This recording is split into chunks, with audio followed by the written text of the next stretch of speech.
lelo Kongo monene, lelo vraiment tomoni na miso, na ndenge mboka Kongo ebongi. Bandeko na ngai, oyamba lelo losato na ngai, mpona unité oya Kongo, tolanda mibeko mya Lumumba, ya Kisasa na Bwassa toyokana. Bonjour, donc bienvenue dans votre émission Voir l'Afrique avec les yeux du futur. Donc je suis Sébastien Périmoni et donc c'est une émission qui aura lieu désormais tous les 15 jours en direct sur YouTube. Donc n'hésitez pas à vous abonner à la page pour suivre les prochaines émissions. Donc tout le monde se rappelle de cette phrase de Cheikh Anta Diop qui disait en 1984 « Formez-vous, armez-vous de science jusqu'aux dents ». Voilà, tel était le défi qu'il avait jeté justement à la population et en particulier à la jeunesse africaine. Et donc pour cette première émission, on a décidé de la consacrer à un sujet qui est quasiment tabou, on pourrait dire, ou qui est quasiment méconnu, qui est le sujet justement le plus avancé technologiquement, qui est le sujet du spatial. Où en est l'Afrique dans la question des technologies spatiales? Et on va voir qu'on va être très surpris. Donc c'est une émission en toute simplicité, on va un petit peu faire un tour d'horizon de cette question ensemble, donc j'espère que ça vous intéressera.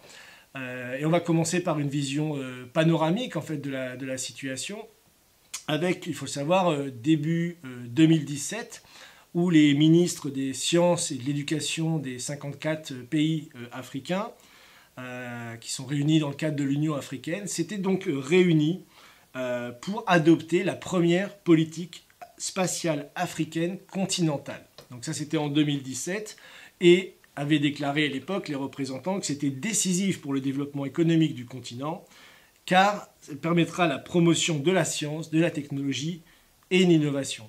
2 ans plus tard, en janvier 2019, l'Union africaine a entériné la création d'une agence spatiale africaine continentale dont le siège donc, sera construit en Égypte. Donc voilà pour la création de l'agence spatiale qui est récente, 2019, et entérinée par l'Union africaine.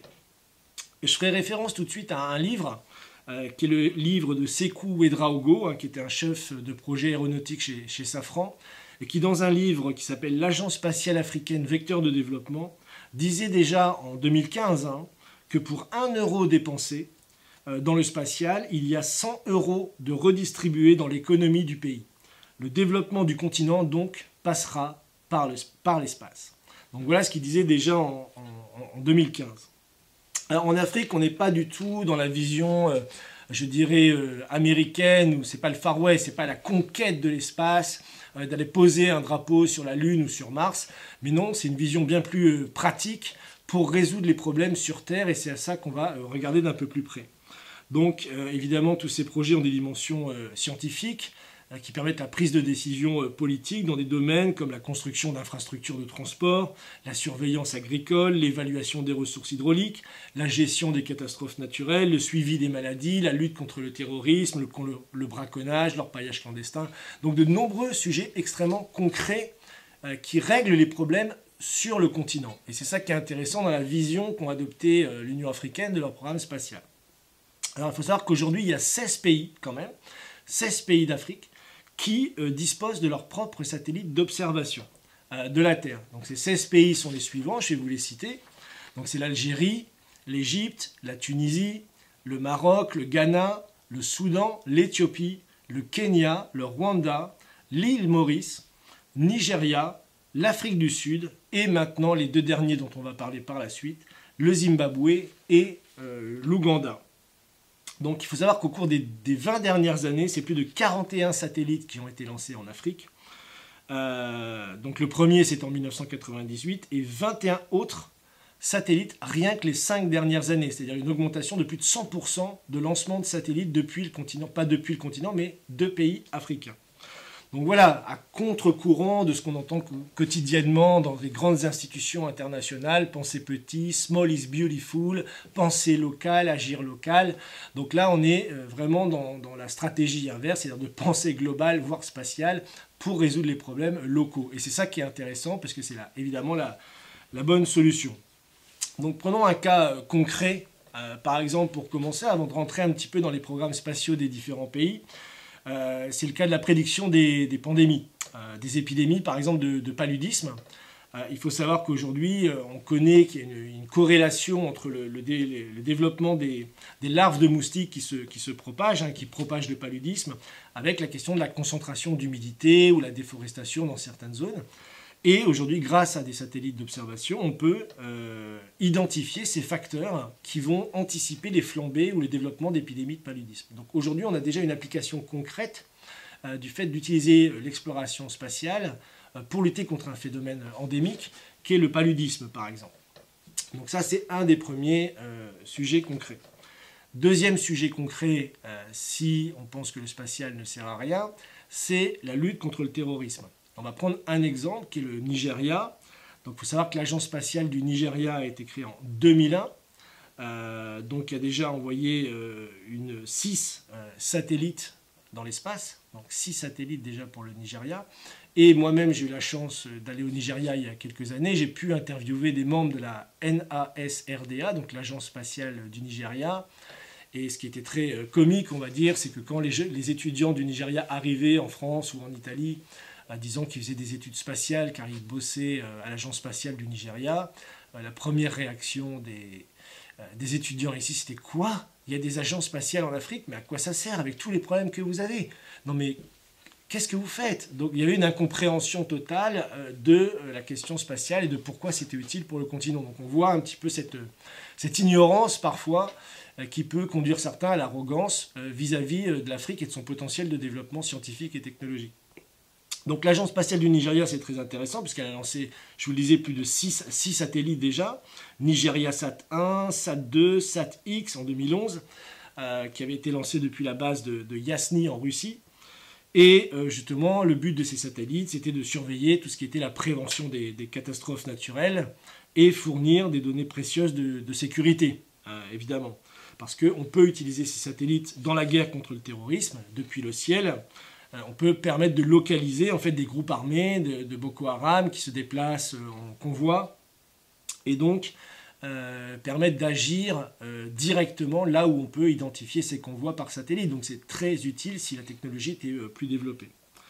Donc il faut savoir que dans cette région, et je veux mentionner ici les chiffres, qui étaient publiés en 2019 par l'Agence des Nations Unies pour les réfugiés, que dans la région du bassin du lac Tchad, qui est aux prises aujourd'hui une des plus graves crises humanitaires en fait du monde, c'est plus de 3,3 millions de personnes qui ont été déplacées, plus de 2,5 millions de personnes déplacées, je veux dire, à l'extérieur ou dans la région, 500 000 au Cameroun, au Tchad, 200 000 au Niger, etc.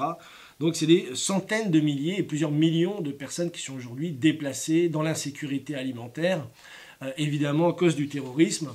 Donc encore une fois, on voit que le spatial, les technologies spatiales peuvent être renforcées et utilisées dans la lutte contre le terrorisme, qui est un problème très concret, immédiat, évidemment, dans toute la région du bassin du lac Tchad et bien sûr maintenant dans tout le Sahel. Donc voilà, donc ça c'est la lutte contre les épidémies de paludisme, le terrorisme par exemple, sont deux exemples très concrets pour lesquels le spatial est d'ores et déjà utilisé en Afrique. Il faut savoir que le Nigeria, en plus, a l'ambition d'envoyer son premier astronaute donc, dans l'espace d'ici à 2030. Donc d'envoyer le premier astronaute africain, peut-être, en tout cas, ou du Nigeria, dans l'espace d'ici 2030. Donc ce serait une première mondiale. Et on ne peut que souhaiter ça au pays. Donc maintenant, on va rentrer un petit peu dans les programmes spatiaux de différents pays. On ne va pas évidemment faire tous les pays, parce que je vous en ai mentionné, il y en a 16. On ne pourra pas... évidemment entrer dans chacun des détails, mais on va prendre 2-3 exemples qui sont significatifs et qui montrent à quel point le spatial est utile pour régler les problèmes. Un, si vous aimez les animaux, je pense que la plupart d'entre vous aimez les animaux, eh bien, on peut aussi utiliser le spatial pour ça. Un des exemples, c'est le Kenya. C'est-à-dire que le Kenya a lancé donc son satellite, c'était en mai 2018, donc qui a été lancé au Japon, avec l'aide du Japon. Donc il y a un CubeSat, c'est des petits satellites qui font 1 kg, 1,5 kg et qui permettent justement ce genre de prouesse technologique. Donc ce satellite du Kenya, il avait pour but de collecter des informations pour la prévision météorologique, la cartographie de la sécurité alimentaire, la surveillance des frontières, la gestion des catastrophes. Mais le plus intéressant, et c'est ça où ça a un lien avec les animaux, c'est que selon le Fonds international pour la protection des animaux, un éléphant est tué pour son ivoire toutes les 26 minutes en Afrique. Alors, ça fait quasiment 20 000 par an. Hein. Donc, vous imaginez la catastrophe d'un point de vue de la destruction de la faune et de la flore. Donc, le fonds a mis un programme en place avec le Kenya, justement lié au développement de ce satellite, qui est très intéressant, qui s'appelle Tenboma, donc qui tire son nom d'une philosophie kenyane de vie en communauté, qui s'appelle Nyumba Kumi. Alors, vous m'excuserez pour la prononciation, donc c'est en Swahili, et qui signifie 10 maisons. Alors, c'est très intéressant comme philosophie, puisque ça veut dire que si 10 maisons ou 10 villages se surveillent les uns les autres et s'entraînent les uns des autres, ben, tout le monde est en sécurité. Donc voilà, ça c'est une philosophie Nyumba Kumi. Et donc chacun veille sur l'autre, ce qui fait que tout le monde est protégé. Et donc ils utilisent le satellite pour envoyer justement des données, pour suivre les éléphants, pour voir s'il y a des braconneurs, etc. Et donc c'est utilisé pour protéger, si vous voulez, les animaux du braconnage. Donc voilà un exemple très concret encore du spatial. On dit qu'est-ce que ça a à voir avec les animaux? Ben là on a un sujet très concret. Et ce qui a fait dire, donc à l'époque, j'ai la citation ici, d'un professeur de l'université de Nairobi, hein, qui avait participé à la création du satellite. Je cite, hein, « Cette avancée va inspirer nos scientifiques et nos jeunes pour qu'ils continuent à être innovants, compétitifs et qu'ils utilisent leurs connaissances pour le bien de l'humanité. Nous allons maintenant passer à la prochaine phase et à la construction de satellites plus gros et de plus grande qualité. » Donc voilà un exemple très intéressant pour le Kenya, qui utilise la technologie spatiale pour lutter contre le braconnage des éléphants. Donc voilà, c'est quand même très intéressant de voir l'utilisation pratique. Comme je disais, c'est pas la conquête, aller mettre un drapeau, c'est vraiment d'utiliser le spatial comme une technologie pour régler les problèmes sur le terrain. Ensuite, il y a le Rwanda qui est intéressant, puisqu'il a lancé son satellite, donc c'était en février 2019, hein, maintenant. Donc depuis Kourou en France, donc avec la participation de la France, Cocorico, pour une fois que la France fait quelque chose de bien en Afrique. Donc c'est un satellite qui s'appelle Isierekezo, donc qui veut dire vision, donc avec une vision à long terme. Et la ministre rwandaise des technologies de l'information et de la communication, Paola Ingabire, a déclaré que le lancement, je cite, hein, de ce satellite est un symbole de la détermination du Rwanda à développer l'industrie spatiale, à renforcer les capacités locales et à inspirer la nouvelle génération. Donc on voit à chaque fois ce leitmotiv qui revient, c'est-à-dire d'inspirer les jeunes à avoir une vision de l'Afrique qui soit celle qui aurait dû être et qui était appelée de ses voeux par Cheikh Anta Diop, une vision avec le progrès scientifique et technologique pour créer les emplois et régler les problèmes. Donc c'est ça un petit peu l'état d'esprit qui règne aujourd'hui. Et le satellite en question a également une fonctionnalité très pratique, au-delà des autres que j'ai mentionnés. C'est qu'il fournit une connexion Internet aux étudiants de l'île de Nkombo, au Rwanda, donc qui est sur le lac Kivu, hein, parce que comme beaucoup d'écoles rurales au Rwanda, mais évidemment aussi en Afrique de manière générale, il n'y a pas de liaison Internet. Donc voilà, encore une fois, ici Rekezo, satellite du Rwanda, qui va régler un problème pour permettre à des jeunes dans des îles ou dans des endroits reculés d'avoir accès à Internet et de pouvoir justement étudier dans les écoles. Donc ça, c'est très intéressant. Ensuite, le projet le plus fou, pour moi, qui a été un des premiers projets que j'ai découvert, en fait, et qui a fait que j'ai commencé à m'intéresser, en fait, à cette question du spatial et de l'Afrique, c'est ce qu'on appelait le Crazy People Club, donc le club des gens fous. Donc le club des gens fous, c'était quelques personnes passionnées d'astronomie en Éthiopie, et donc qui avaient réussi à avoir quelques télescopes et qui eux-mêmes regardaient la nuit les étoiles, essayaient de comprendre, faisaient des détections par leur propre télescope. Ils avaient une passion, en fait, une idée, un but. Ils voulaient créer l'agence spatiale éthiopienne. Et donc c'est resté comme ça pendant longtemps, le club des gens fous qui regardent dans les étoiles, etc. Mais c'est devenu, en effet, l'agence spatiale éthiopienne, donc la Société éthiopienne des sciences de l'espace, hein, ESSS, dont le président encore, je crois, actuel, je ne sais pas, mais Abinet Ezra, avait déclaré, je le cite à lui-même, hein, « Il nous considérait comme des fous parce qu'il pensait que nous sommes seulement en train de regarder l'espace et de contempler les étoiles. Mais il ne voyait pas la vision d'ensemble. Aujourd'hui, les sciences et les technologies sont indispensables au développement de notre pays. Notre priorité est d'inciter les jeunes générations à s'engager dans les voies scientifiques. Donc voilà un peu tout l'esprit qui avait animé ce club des gens fous et qui a donné donc en 2013 la création officielle de cette agence spatiale, qui a installé un observatoire qui est maintenant très connu dans le monde, qui est l'observatoire sur le sommet du mont Entoto, donc qui a une altitude de 3200 mètres, qui surplombe Addis Abeba, pour ceux qui sont allés là-bas, donc 2 télescopes de 1000 mm. Et donc, comme le pays est très très bien placé, il est au niveau de l'équateur, à haute altitude, donc c'est des conditions idéales en fait pour observer des choses qu'on ne peut pas observer ailleurs dans d'autres pays. Donc c'est vraiment, il y a une plus-value en fait à avoir installé ce télescope, ce télescope d'observation en fait à cet endroit-là. Donc ça c'est très intéressant. Donc on voit l'Éthiopie, à l'époque c'était voilà, quelques personnes passionnées d'astronomie, c'est devenu une agence spatiale. Ils ont lancé également leur satellite, je vais y venir. Mais avant de parler de ça, je voulais mentionner qu'il y a un second projet qui est très intéressant qui se développe en Éthiopie actuellement.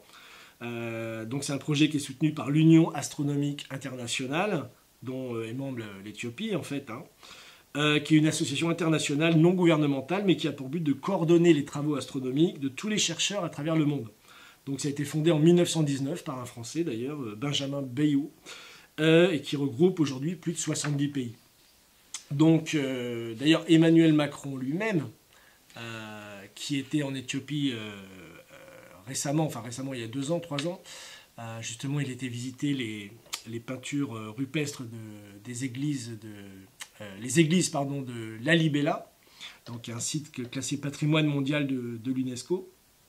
Et justement, c'est un endroit magnifique parce qu'il y a des églises qui datent du XIIIe siècle, et qui sont à l'époque déjà un exploit d'ingénierie en termes de construction à de telle hauteur et de telles infrastructures. C'est déjà à l'époque des vraies percées scientifiques et technologiques qu'on mesure encore aujourd'hui.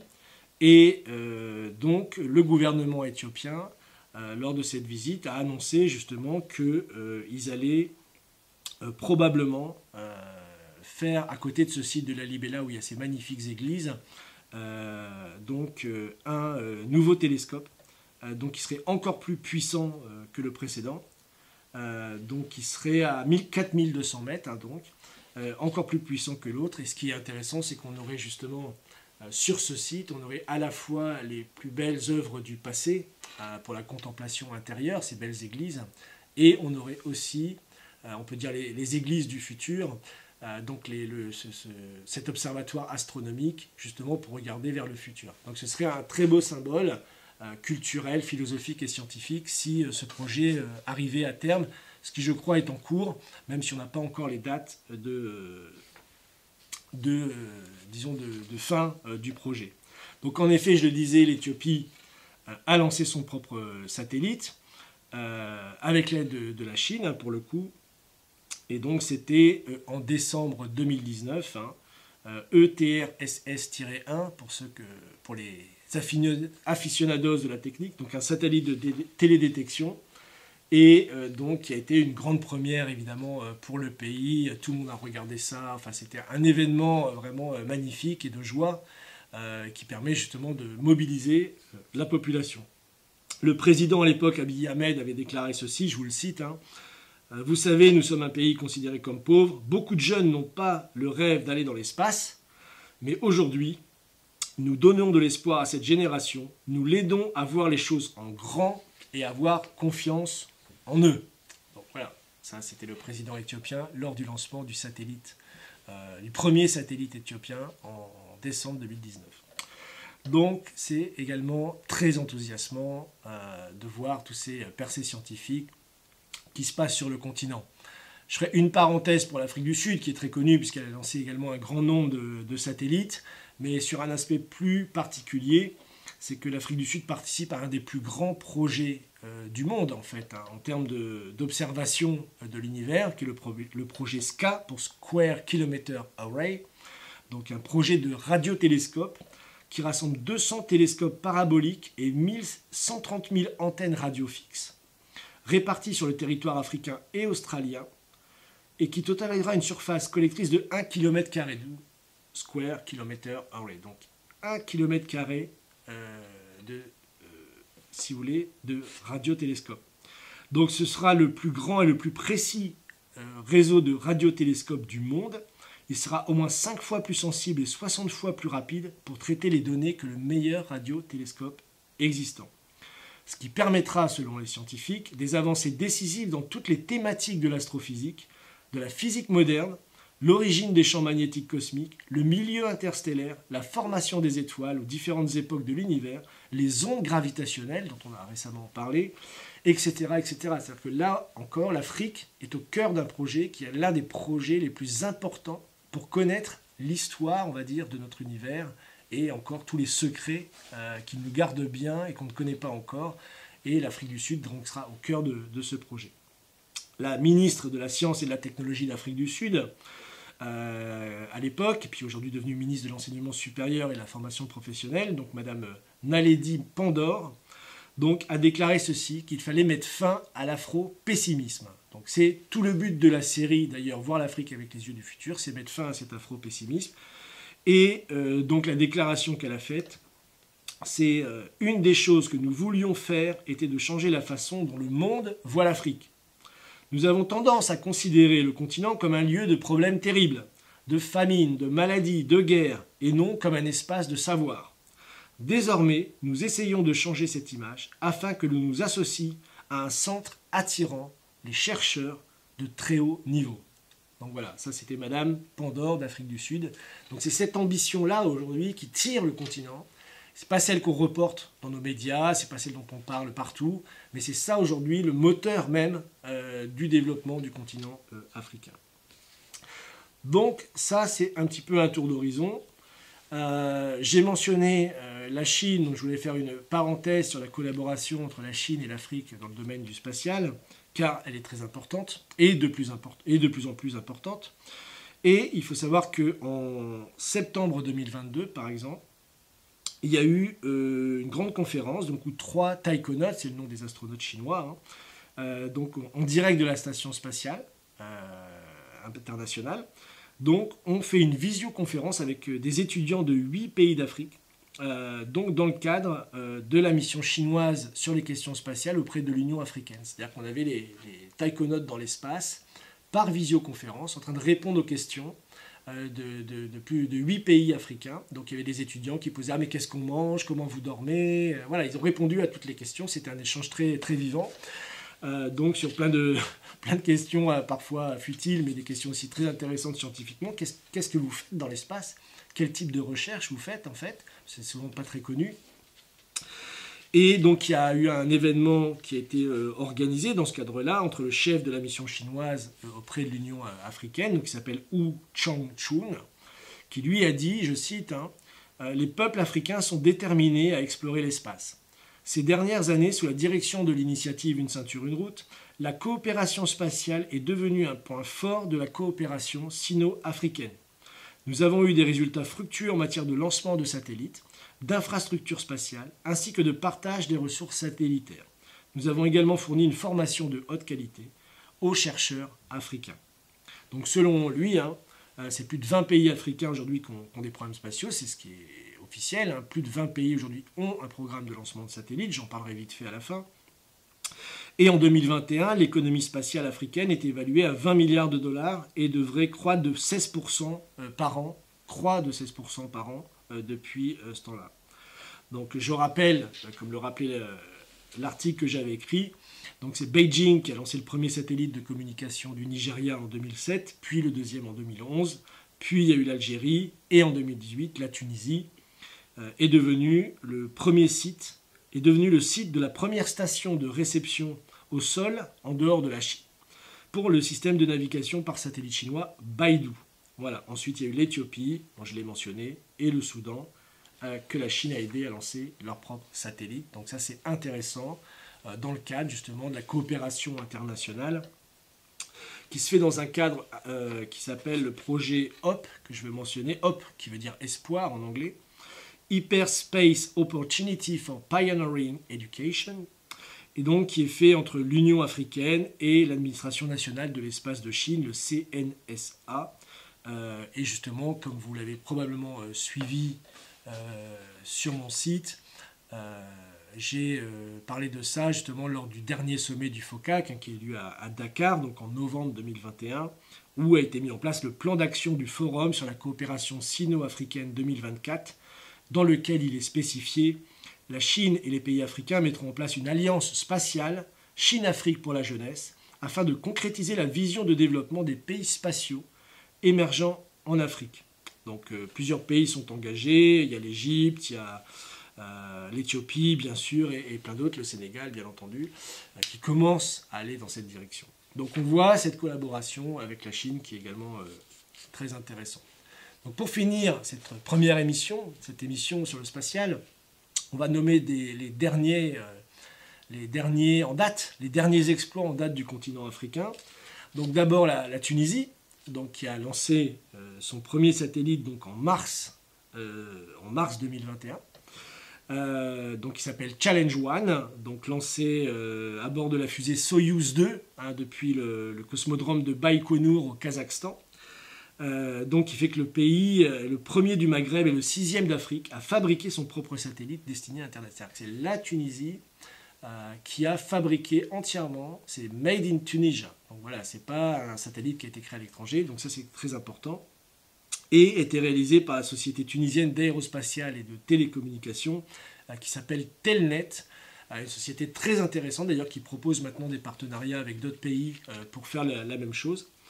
Et donc Challenge One avait été le premier de l'année 2021 à être lancé sur le continent, ce qui portait à l'époque à 43 le nombre de satellites, donc maintenant on est à 46, et qui marque, je cite, le début d'un partenariat technologique mutuellement bénéfique entre la Russie et la Tunisie, comme l'a déclaré le ministre russe des Affaires étrangères. Donc les deux pays ont également réitéré leur volonté de développer des relations d'affaires sur divers projets sous la houlette de la commission intergouvernementale russo-tunisienne sur la coopération commerciale, économique, scientifique et technologique. Donc voilà, donc ça c'est très intéressant, la Tunisie, donc mars 2021, donc suivi évidemment en direct pareil depuis Tunis par le président Kais Saied,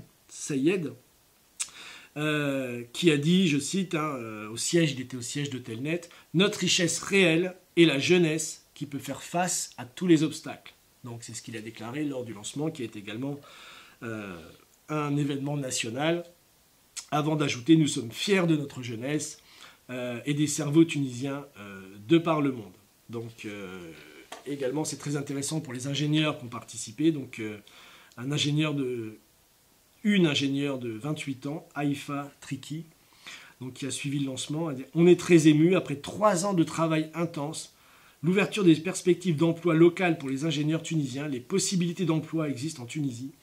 Il faut donner envie aux jeunes ingénieurs de rester ici. Il faut que l'écosystème suive pour motiver les jeunes, avoir d'autres entreprises pour proposer des débouchés ambitieux et créer les conditions sociales meilleures. Donc on voit bien que le développement de la science et de la technologie, et le but, il est d'améliorer la vie des gens, de créer les emplois qualifiés, d'amener du bien-être économique et social, et de mobiliser les jeunes pour qu'ils se forment et qu'ils s'arment de science jusqu'aux dents, comme disait Cheikh Anta Diop. Et c'est ça qui fait avancer le continent, et c'est ça qu'on voit aujourd'hui dans cette émission. Donc, après on a eu l'île Maurice, donc, qui a lancé son nanosatellite également en mai 2021.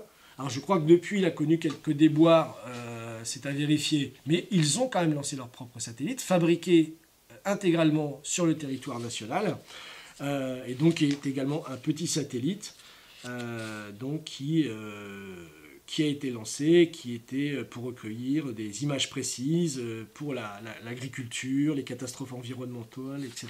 Donc ça c'est l'île Maurice. Et enfin les 2 derniers succès africains, donc en termes de lancement de satellites, c'est tout récent.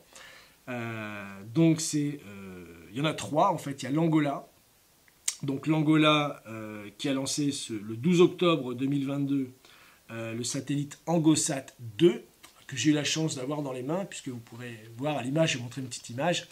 Quand j'ai eu la chance d'être en Angola il y a quelques années, j'avais assisté d'ailleurs à l'époque au premier test qui était suivi par tout le pays, des premiers tests pour le lancement de la fusée, enfin du satellite, qui avait été d'ailleurs un succès. Et donc on avait pu me présenter le satellite, c'était très intéressant. Et maintenant, ce satellite, eh ben, il est dans l'espace. Il a été envoyé le 12 octobre 2022, pareil depuis Baïkonour au Kazakhstan. Et donc, il sera dans l'espace pour une durée de 15 ans. Donc, évidemment, pour le même type de problématiques liées à l'agriculture, aux technologies, à catastrophes naturelles, etc. Donc voilà, ça c'est l'Angola, c'est très intéressant, octobre 2022. Et enfin, les deux derniers qui sont peut-être parfois les plus surprenants, parce qu'on ne s'y attend pas toujours, c'est donc l'Ouganda et le Zimbabwe. Donc tous deux également ont lancé leur propre satellite. Donc ça a fait la une de tous les journaux dans le pays, bien entendu, très peu à l'étranger. Mais le 6 novembre 2022, donc Pearl Africa Sat 1, donc pour l'Ouganda, et Zim Sat 1 pour le Zimbabwe, donc ont été mis en orbite, cette fois avec un partenariat avec le Japon. Et la chose la plus enthousiasmante, c'est que ces deux satellites ont été réalisés également par les étudiants du pays même. C'est-à-dire que c'est les ingénieurs, les étudiants qui ont réalisé le satellite, et ensuite le Japon les a aidés à l'envoyer. Mais la production, la fabrication, la formation, le développement a été fait 100% dans ces deux pays que sont l'Ouganda et le Zimbabwe. Donc, il y a une station terrestre en Ouganda qui est située à Mpoma, pour ceux qui connaissent. Et donc ça fait partie d'une constellation de satellites, Bird 5, pour les gens qui veulent les détails. Donc il y aura Pearl Sat 1, Sim Sat 1 et Taka du Japon pour faire des observations multispectrales de la Terre. Donc pareil, des caméras extrêmement perfectionnées pour recueillir des informations nouvelles et le développement de l'agriculture, distinguer les terres nues, les forêts, les terres cultivées. Ça c'est pour l'Ouganda, la qualité des eaux, la fertilité des sols, surveillance dans l'exploitation du pétrole et du gaz via la télésurveillance, justement dont j'en parlais, la télésurveillance par satellite, autour des oléoducs par exemple de pétrole d'Afrique de l'Est, pardon. Et pour Simsat 1, donc le Zimbabwe, donc là c'est plus lié aux risques environnementaux et de sécheresse, et également il permettra de surveiller tout ce qui est l'exploitation minière. Donc voilà, donc ça c'est l'Ouganda et le Zimbabwe qui, je le rappelle, en novembre 2022 ont également lancé leur propre satellite dans l'espace, ce qui a mené le total des satellites envoyés par les pays africains dans l'espace à ce jour de 46, si je ne me trompe pas. Et donc voilà un petit peu pour montrer un petit peu l'ampleur de cette situation en fait, de ce sujet précis. Et enfin, je terminerai, parce que là j'ai été directement impliqué, c'est la Côte d'Ivoire. Vous savez qu'il y a là-bas l'idée de faire de Yamoussoukro la capitale scientifique de toute l'Afrique de l'Ouest. J'avais d'ailleurs participé à une conférence il y a quelques années sur ce sujet-là à la Fondation Houphouët-Boigny pour la recherche de la paix à Yamoussoukro. Donc, puisque vous avez l'Institut national Houphouët-Boigny, l'Institut national polytechnique Houphouët-Boigny, l'INPHB, donc à Yamoussoukro, qui réunit un concentré de talents qui viennent de toute l'Afrique de l'Ouest et qui viennent étudier ici dans l'école polytechnique donc de Yamoussoukro. Et donc, il y a 2 ans maintenant, en 2021, on a organisé une conférence qui s'appelait « L'Afrique entre dans l'ère du spatial, le cas de la Côte d'Ivoire ». Donc ça, c'était en juin 2021. Et à l'époque, on avait fait venir des experts ou des personnalités importantes. Il y avait Maram Kéré, donc le grand astronome sénégalais, qui est très connu maintenant puisque son nom a été donné à un astéroïde. Et il y avait Marie Korsaga, docteur Marie Korsaga, donc, qui est la première femme astrophysicienne de toute l'Afrique de l'Ouest, qui est du Burkina Faso, qui était venue aussi nous montrer comment son cursus, comment elle était devenue astrophysicienne dans un contexte assez difficile, parce que ce n'est pas donné à tout le monde, et encore moins quand on est une femme à l'époque. Mais elle a ouvert la voie, ce qui fait que maintenant elle forme d'autres femmes, et des jeunes en particulier, à devenir astrophysiciens ou astrophysiciennes. Donc on avait réuni tout ce beau monde pour faire avancer le sujet en Côte d'Ivoire. Et on peut dire que le sujet a depuis avancé, puisque 1 an plus tard, quasiment jour pour jour, Adama Diawara, le ministre de l'Enseignement supérieur et de la Recherche scientifique, a fait un communiqué pour annoncer la prochaine sortie d'un décret pour la création de l'Agence spatiale ivoirienne, en Côte d'Ivoire. Donc voilà une bonne nouvelle. Et on travaille actuellement avec une entreprise ivoirienne, justement, qui a pour but de coordonner le lancement du premier nanosatellite ivoirien, qui sera appelé YAMSAT CI1, pour Yamoussoukro satellite de Côte d'Ivoire numéro 1, et donc qui, actuellement, on espère pouvoir travailler sur ce projet pour le lancer peut-être en 2024, si c'est possible, si les choses avancent au rythme où nous le voulons. Donc voilà, donc ça c'est quelque chose de très concret, où il y a les pays qui ont déjà réalisé des prouesses impressionnantes, il y a ceux qui s'y préparent, et il y a ceux qui sont sur le point de le faire, puisque ça c'est l'annonce avec laquelle je terminerai cette première émission. Donc c'est le Botswana, donc qui va lancer son premier satellite de télécommunication en 2023. On n'a pas encore tous les détails, mais en tout cas le Botswana est un pays qui va très vite, qui s'industrialise très rapidement, qui a une stratégie de développer une souveraineté manufacturière, de transformation des matières premières, et aujourd'hui qui se lance dans l'aventure spatiale, donc également pour former les jeunes, les inspirer à aller dans les sciences et les technologies. Donc voilà, on a fait un petit peu un tour d'horizon, on a vu que c'était très riche, il y aurait encore beaucoup à dire bien sûr, mais on va s'arrêter là pour cette première émission. Et ce qui est intéressant pour terminer, c'est de voir que tous les pays d'Afrique, certains travaillent avec la Chine, d'autres avec la France, d'autres avec la Russie, d'autres avec les États-Unis, d'autres avec le Japon. Donc on voit ce monde multipolaire en fait, aujourd'hui qui pourrait naître à travers la coopération, c'est-à-dire de mettre fin à la géopolitique, c'est-à-dire la politique des blocs, de la confrontation, de la remplacer par la coopération, par le développement scientifique et technologique, parce que c'est ce qui apportera de la vraie richesse, de la vraie valeur, et réglera les problèmes du continent dans une atmosphère, disons, moins géopolitique et plus gagnant-gagnant, comme on dit. Donc voilà, je vous remercie d'avoir suivi cette émission, voilà, qui se fait en toute simplicité. Vous me retrouverez pour la prochaine émission, donc qui sera dans 15 jours, sur un autre sujet tout aussi polémique. Et voilà, je vous remercie, et d'ici là, amusez-vous bien.